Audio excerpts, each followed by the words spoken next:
When a little boy begged his school's janitor to let him stay at the school overnight, the janitor initially thought that the boy was just a young child looking for an adventure.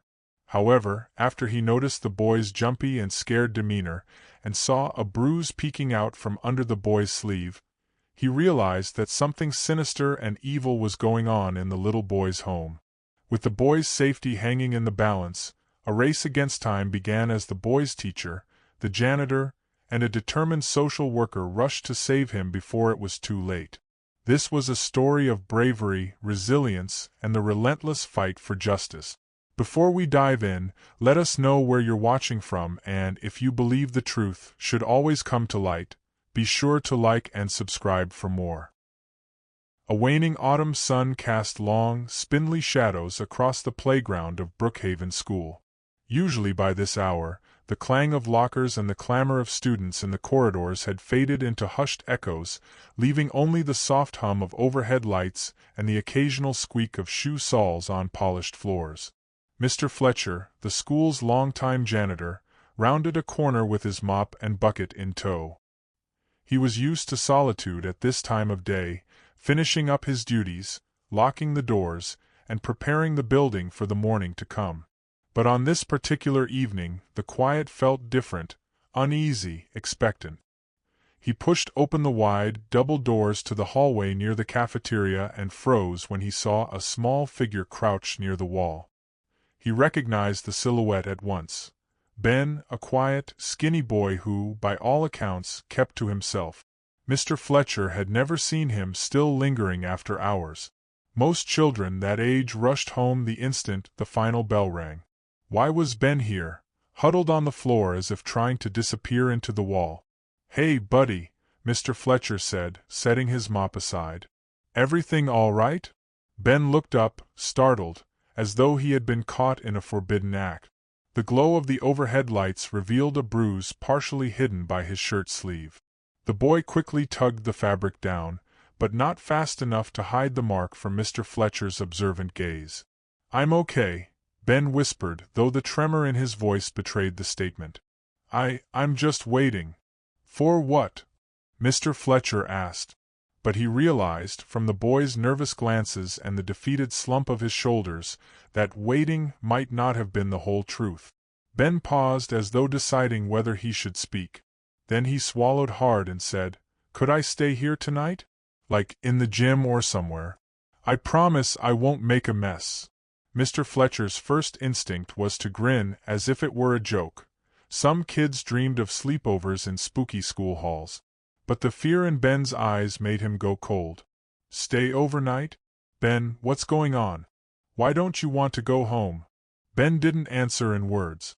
Instead, his gaze flickered to the bruise on his arm that he'd tried to hide. That was enough for Mr. Fletcher to suspect the worst. Heart sinking, the janitor knelt down beside Ben, trying to project calm reassurance. "Tell you what," he said gently, "let's get you somewhere safe and we can figure out the rest. You shouldn't be here alone." Just at that moment, Mr. Bennett, one of the 6th grade teachers, happened to pass by in the corridor. He was staying late to grade papers, something he did often. Noticing Mr. Fletcher with the boy, he paused, then came over when he saw Ben's stricken expression. "What's going on?" Mr. Bennett asked, voice low and kind.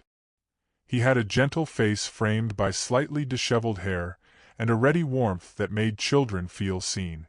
Mr. Fletcher explained, "Ben here is asking to stay overnight." He couldn't keep the worry out of his voice. Mr. Bennett frowned. He looked at Ben's arm and saw the bruise too. "Ben," he said quietly, "are you afraid to go home?" Ben seemed on the verge of tears. He looked at the two adults as if he wanted more than anything to confess everything, but he couldn't. At last he whispered, "Please. I just don't want to be there tonight. Please don't call them." Something in Mr. Bennett's chest tightened. Memories he rarely allowed himself to recall flickered through his mind, moments from his own childhood, moments that made him vow to protect kids who had nobody else. He shared a glance with Mr. Fletcher, who nodded in silent agreement. They both understood they needed to involve someone else. The principal, a counselor, maybe a social worker. But for that one moment, they had a scared boy in front of them who needed immediate comfort. "All right," Mr. Bennett said, voice gentle. "But we can't just leave you here. We'll talk to Ms. Harmon.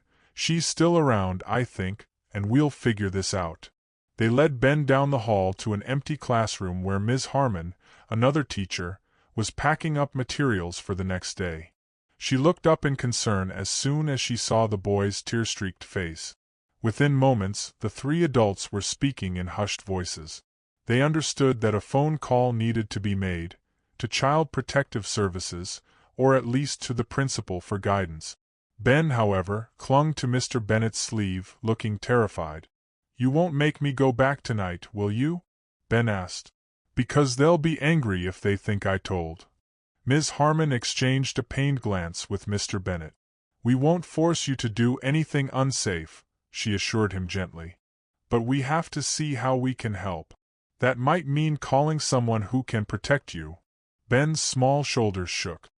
His words came in strained, quivering bursts. "They don't believe me, adults, I mean. Even if they see bruises, they think maybe I'm just clumsy. They always believe the Fosters first." Her heart breaking, Ms. Harmon promised, "We believe you, Ben." That night, after several phone calls, the school principal and Child Protective Services were informed of the situation. Because there wasn't conclusive proof of ongoing abuse, only suspicion, Ben was ultimately taken home by his foster parents, Derek and Vanessa Langford, who arrived with concerned expressions and polite voices. They thanked the staff for watching out for Ben, apologized for the confusion, and led the boy to their car. Mr. Bennett's gut twisted when he saw how tightly Derek's hand clamped onto Ben's arm. In the following days, the staff at Brookhaven School kept a close eye on Ben. Mr. Fletcher noticed that whenever Ben walked through the halls, he held his backpack tight to his chest, as though bracing for a blow. Ms. Harmon attempted gentle conversations with him during lunch, coaxing him to open up, but his responses were painfully guarded. Occasionally, he forced a little smile, but that vanished as soon as he remembered to be afraid. Meanwhile, Mr. Bennett found himself haunted by the boy's desperation. A sense of urgency began to weigh on him. He spoke privately with Ms. Davis, the principal, about the possibility of escalating the matter with Child Protective Services. Ms. Davis agreed and contacted a social worker named Ms. Alden. Rumored to be thorough and compassionate, Ms. Alden had a reputation for uncovering hard truths hidden behind closed doors. When Ms. Alden visited the Langford home for the first time, she found a cozy, well-kept house in a quiet neighborhood. Vanessa greeted her at the door with a smile, offering tea and cookies, insisting that Ben was simply a shy child who bruised easily. Derek hovered in the background, nodding along. Ben himself sat on the couch, hands folded, eyes flicking nervously between the social worker and his foster parents. When asked if everything was okay, he stammered out that it was. Still, his tense posture and the uncertain quaver in his voice told a different story. Ms. Alden left with her suspicions far from eased. At school, the signs became even more worrying.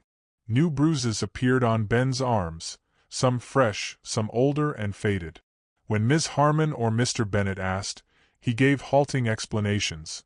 He'd fallen on the playground, he'd run into a door, he'd tripped on the stairs. But the repetition of these excuses grew hollow, and soon teachers, staff, and eventually the principal compiled a file of concerns. Each detail raised new alarm bells that led Child Protective Services to place Ben temporarily in a group shelter while they investigated the Langford. Ben's removal from the Langford home caused Derek and Vanessa to act indignant and shocked, calling it an overreaction. They denied harming him, claiming he had emotional issues. But the bruises, combined with the staff's consistent testimonies of Ben's fear, were too glaring to ignore. Yet being taken to the shelter in Milford caused Ben even more distress. He was thrown in with other children from difficult backgrounds, a place with rotating staff, who meant well but didn't have the time or resources to offer the one-on-one reassurance he craved. Night after night, He lay awake, heart pounding, nightmares of being sent back to the Langfords swirling behind his closed lids. During one of those nights, overwhelmed and convinced he had no real place in the world, Ben ran away from the shelter. He slipped out through a side door, past the chain-link fence, and disappeared into the city street. He wandered until his legs grew weak, the cold evening wind stinging his cheeks. At last, he collapsed by the loading dock of a shuttered warehouse, curling into himself for warmth. His thoughts were chaotic, vacillating between absolute terror of being found by the Langfords and despair at having nowhere else to go. In a stroke of fortune, Mr. Bennett, who had discovered Ben's disappearance by calling the shelter for an update, decided to drive around the area. Perhaps he was guided by an intuition born of past experiences. He understood how a frightened child might think. Hours after midnight, as a soft drizzle slicked the pavement, Mr. Bennett's headlights swept across a small figure curled near a metal ramp. Heart pounding, he pulled over. "Ben," he said, voice quivering with relief. "Oh, Ben, thank goodness. You're freezing." Ben, too tired to be startled, looked up with hollow eyes. He was soaked, trembling.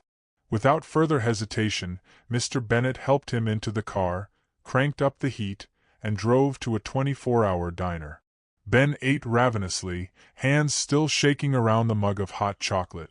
Then Mr. Bennett did what his conscience had been nudging him to do all along. He offered Ben a place to stay.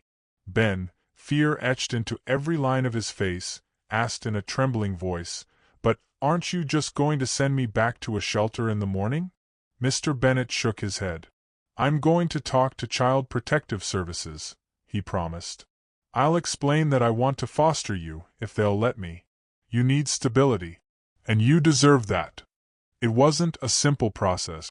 Mr. Bennett had to file for emergency foster parent status, subject himself to a barrage of interviews, background checks, and home visits. Meanwhile, Child Protective Services, encouraged by Ms. Harmon's and Mr. Fletcher's input, also believed it was in Ben's best interest to be placed with a familiar, caring adult. Though bureaucratic red tape threatened to slow the plan to a crawl, Ms. Alden stepped in to expedite the paperwork, impressed by Mr. Bennett's dedication and convinced of his sincerity. During those waiting days, Ben stayed quietly in a small guest room at Mr. Bennett's modest home. The teacher's house was cozy and unpretentious, filled with shelves of worn books and the comforting smell of fresh laundry. Ben was jumpy at first. Any unexpected noise made him flinch, and he apologized repeatedly for being in the way. But Mr. Bennett coaxed out small steps of trust. A shared breakfast where Ben dared to talk about a soccer match at school, a quiet evening reading storybooks on the couch. Every day, the tension in Ben's shoulders eased a little. At last, the official approval came through, and Ben was legally placed in Mr. Bennett's care. The boy's relief was palpable. Even Ms. Harmon, who visited occasionally, noticed a brightness in his eyes that hadn't been there before. Yet they all knew the real storm still lay ahead. The case against Derek and Vanessa Langford was moving forward in court. And though evidence was building, photos of bruises, medical reports, testimony from teachers, the Langfords had hired skilled lawyers. They aimed to argue that Ben was unstable, given his history of bouncing around foster homes. Their plan was to undermine his credibility and paint themselves as misunderstood caretakers. Weeks passed in tense anticipation. Ben returned to Brookhaven, trying to settle back into the rhythm of classes, but the knowledge of the upcoming trial gnawed at him. Sometimes he froze in the corridor, remembering how he had once begged not to be sent home. Mr. Fletcher would see him, pausing from his janitorial duties, and give him a gentle nod as if to say, "You're safe now." Little by little, the ordinary routine of school life offered him moments of normalcy. He discovered some classmates were kinder now that the rumors of his situation had spread. A few invited him to sit at their lunch table, sensing he needed a friend, though Ben still struggled to fully trust people his own age. As the court date neared, the question arose, would Ben testify? The lawyers for Child Protective Services believed it would be decisive. Ben's spoken account, naming Derek and Vanessa as abusers, would significantly undercut their claims of innocence. But the memory of facing them terrified him. He would have to speak in front of strangers, recounting humiliations and pain. Mr. Bennett and Ms. Alden promised that he wouldn't be alone, that they would stand by him and help ensure he was protected. Still, Ben hesitated, petrified of stumbling over his words, worried the Langfords would somehow twist his testimony to their advantage. On the morning of the trial, the courthouse buzzed with a subdued tension. A uniformed officer directed visitors through metal detectors, and Ben clung to Mr. Bennett's side, swallowing back nausea. In the corridor outside the courtroom, he spotted Vanessa and Derek. Derek's face was set in a hard scowl, and Vanessa's expression was carefully neutral, as though she was wearing a mask. They looked so composed, so certain they would escape consequences. Ben quickly looked away, his heart hammering. The trial commenced. First came testimonies from teachers. Ms. Harmon recounted seeing Bruises, and how Ben avoided going home. Mr. Fletcher spoke quietly but firmly about the night Ben asked to stay. Medical professionals testified about the pattern of injuries on Ben's body. The defense tried to pick apart each statement, insinuating that the bruises could have come from sports or scuffles with other kids. They suggested that Ben was fragile, physically and emotionally, and that Derek and Vanessa were strict but not abusive. Eventually, Ben was called. He walked to the witness stand, hands shaking so badly it was difficult to grip the rail. Mr. Bennett sat in the audience, giving him what he hoped was an encouraging smile. Ben glanced at the judge, who wore a solemn expression, and then at the Langfords, who stared at him without blinking. The prosecutor began with soft questions: his name, age, basic background. Then came the crucial moment. Ben, can you tell us in your own words what happened in the Langford household that led you to run away? Ben's mouth went dry. He tried to speak, but no sound came out at first. A prickle of panic rushed over him. Then he closed his eyes, recalling the night he had begged Mr. Fletcher for shelter, the nights he had cowered under Derek's anger, and the countless times Vanessa had done nothing to intervene. Slowly, words began to form. "They hurt me," he said in a cracked whisper. His eyes welled with tears. "Derek would grab my arms and shake me. He hit me with things sometimes, whatever was around. Vanessa would say I deserved it, that it was the only way I'd learn. I was scared all the time." A hush fell over the courtroom. The defense attorney tried to challenge him, asking if he was exaggerating, or if he'd been coached by Mr. Bennett. But Ben stood firm, tears slipping down his cheeks. "They called me a liar. They said nobody would believe me. I tried to hide it at school, but I couldn't keep doing that." His courage, though fragile, shone through in every trembling syllable. The judge observed carefully, taking note. When Ben was excused from the stand, he practically fell into Mr. Bennett's arms in the hallway. Mr. Bennett held him gently, whispering that he'd done well. The trial wrapped up several days later with a ruling that the Langfords were indeed responsible for repeated physical abuse. They lost any right to foster Ben, or any other child, and faced further criminal charges. Although they were released on bond pending those charges, it seemed like their power over Ben had finally shattered. Child Protective Services and the courts supported Mr. Bennett's ongoing foster arrangement. For a brief window of time, peace settled over Ben's life. But in the quiet aftermath of that victory, Ben still slept restlessly, plagued by nightmares.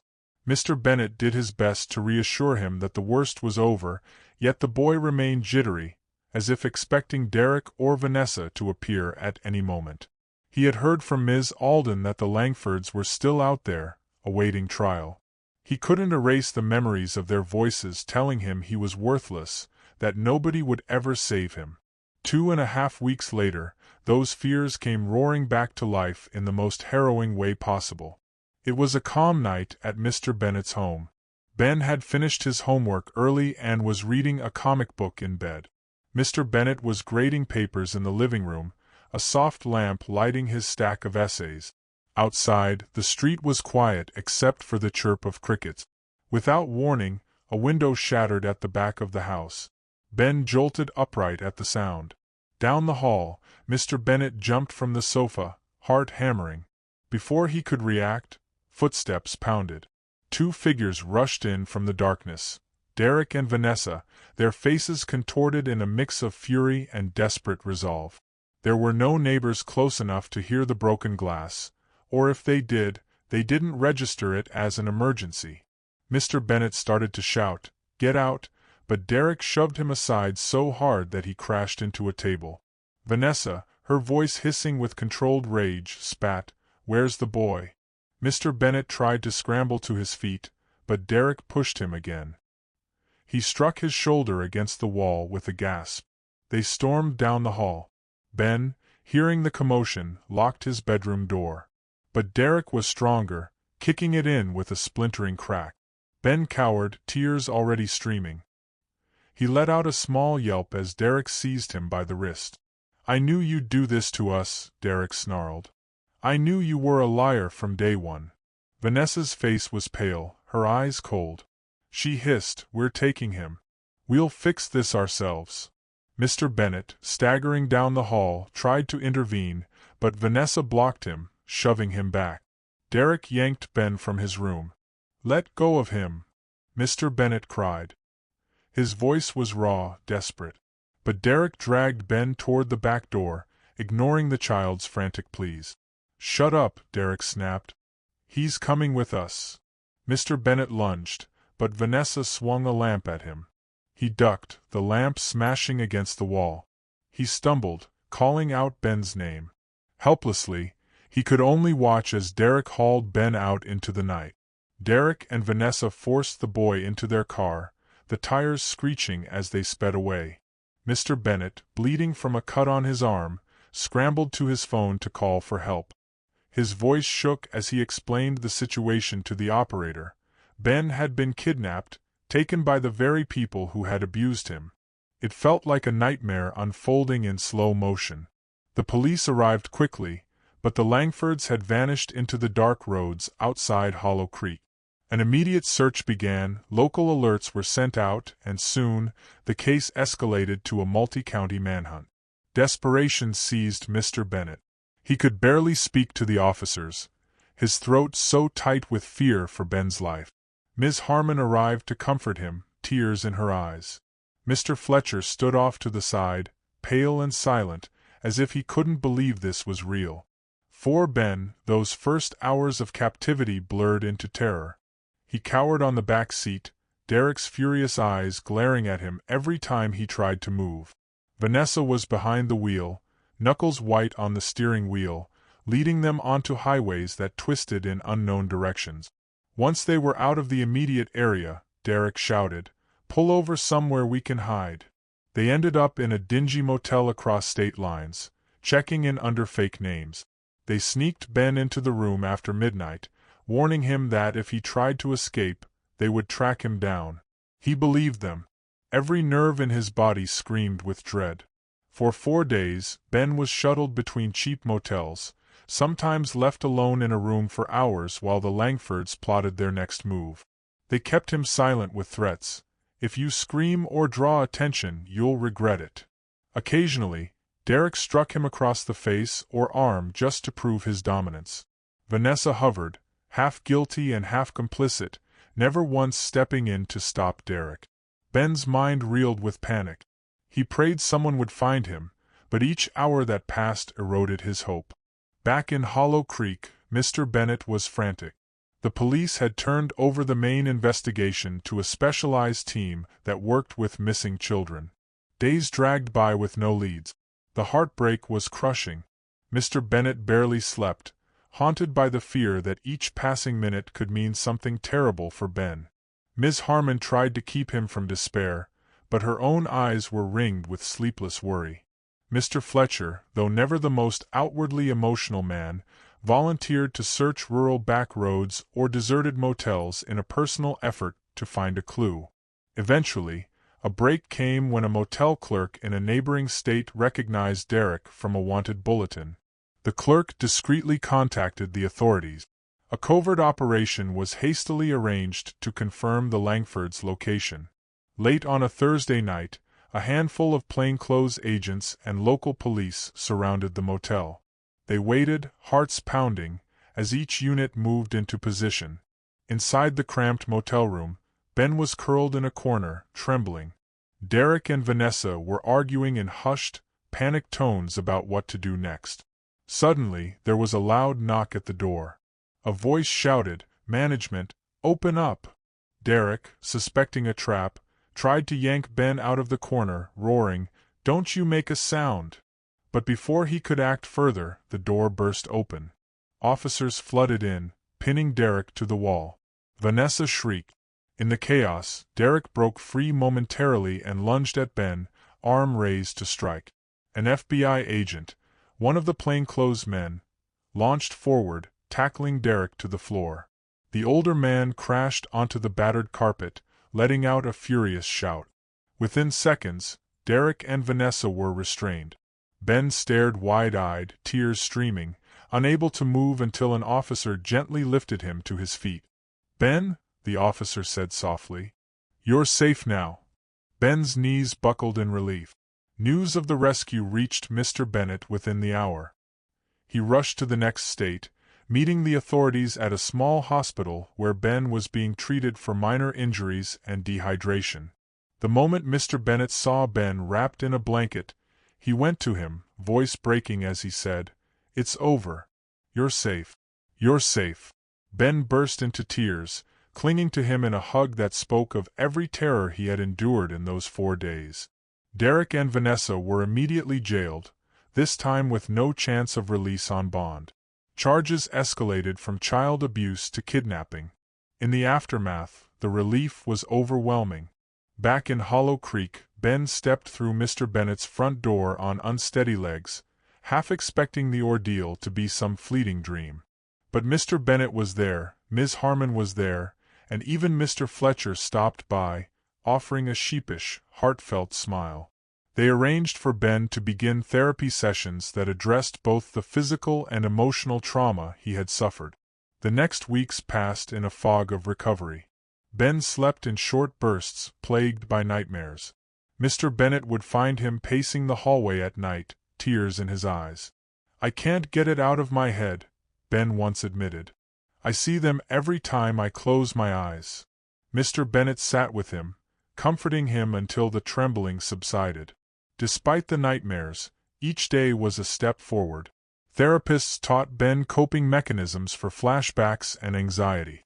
Child Protective Services followed up, ensuring all security precautions were in place. The locks at Mr. Bennett's home were upgraded, and friends from Brookhaven organized a small fundraiser to cover any extra costs for therapy and legal help. At school, Ben was greeted with gentle smiles and discreet nods. Most kids had heard rumors of what he had been through, though few knew the full extent. The staff guarded his privacy fiercely, wanting to protect him from intrusive curiosity. Ms. Harmon excused him from certain assignments when he needed mental health breaks, and Mr. Fletcher would give him a friendly wave whenever they passed in the halls. Though still reserved, Ben felt less alone than he ever had before. What truly sealed his sense of belonging was a quiet conversation that happened one evening after dinner. Mr. Bennett sat across from Ben at the kitchen table, both with cups of tea in front of them. The teacher cleared his throat, looking uncharacteristically nervous. "I've been thinking," he began, "that if you want, maybe we could make this permanent. I mean, me fostering you has been a huge thing for both of us, but I'm willing to go further. Adoption, if you'd like that." Ben froze, mug trembling in his hands. He had spent so much of his life convinced that no one really wanted him, that he was just shuttled from home to home. Tears brimmed in his eyes, and for a moment, he couldn't speak. Mr. Bennett added hastily, "You can take your time. It's totally your choice. I won't push if you're not ready. But if you do want it, I'd be honored to." "Yes," Ben croaked, setting his mug down so he could wipe away tears. "Yes, please." They embraced, a sense of finality and hope washing over them. It would still require legal steps and more waiting, but the promise was there, shining brighter than any shadow of the past. In the months that followed, the trial against the Langfords moved ahead swiftly with the new kidnapping charges.